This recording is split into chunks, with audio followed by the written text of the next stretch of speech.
That's a great way to wrap this up. The question, I think probably everybody who's a historian had that question asked, why in the world would you do that? Is it too late to change your major?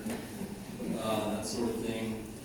That comes, at least in part, because historians don't make money. They don't contribute to economic growth. Nobody's tracking how much historians contribute to the economy.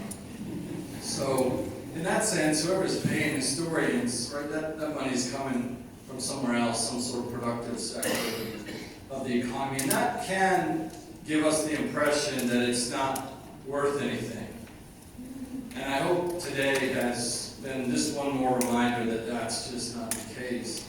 So, that's another way of getting at this point, that in this room today, we're in a relationship with each other, and with the past, and with the future, and with the present. Right? There's this wonderful group of young people here who are very involved in the Wilfred Woodruff Papers Project. They're the best experts at reading his handwriting by now. They're really skilled,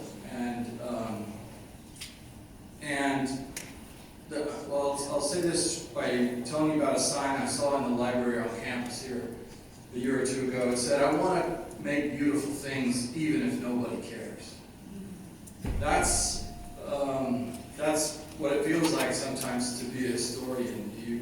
You want to do this work, and you hope people will care, because you care deeply about it, but you realize that maybe nobody cares.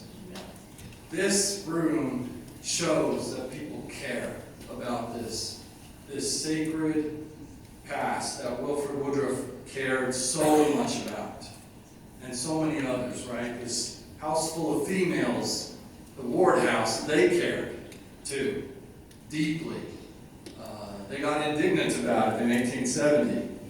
They cared so much. So I'm grateful for everything that's gone on here today. I hope that made a little bit of coherent sense. It was another way of saying, for this project to come to completion in the next 4 years, which is shocking that it's advancing so far, so fast, so well.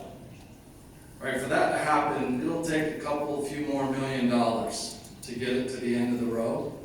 And I'm confident that money will be forthcoming. I don't know exactly where it's going to come from, but it's been there when we needed it before, and I believe it will be there when we need it. And thank you for everybody who's made that possible in any way. And I encourage you to consider whether you can continue to help bring that to pass. If you're wondering if it's worthwhile or if it's doing any good in the world, have a look at these very talented young people who want to make beautiful things, even if nobody cares. It would be even better if people cared. Thank you to everybody, and thank you especially, Professor Ulrich, to the rest of our speakers here today. Please join me in giving one more round of applause.